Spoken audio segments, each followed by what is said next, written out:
السلام علیکم.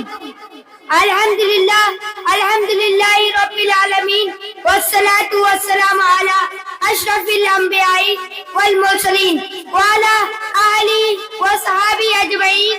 اما بعد. محترم سامعین، میری تقریر کا عنوان ہے ظلم کی ایک دستاویز.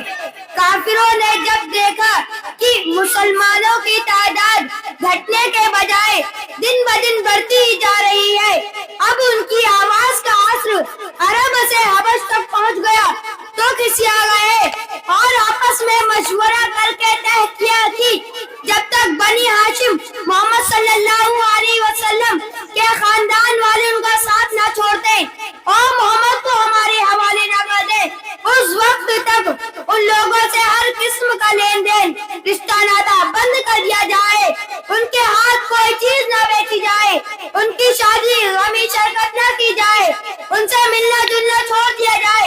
یہ فیصلہ لکھ کر کاغذ کو کعبہ میں لٹکا دیا گیا. اس فیصلے پر عمل شروع ہو گیا.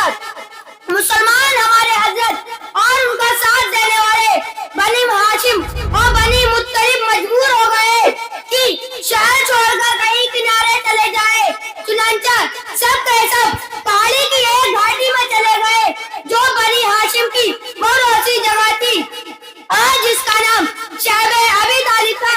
وہاں چلے گئے. ابو طالب کے باقی بنی ہاشم اسی گھاٹی میں تھے.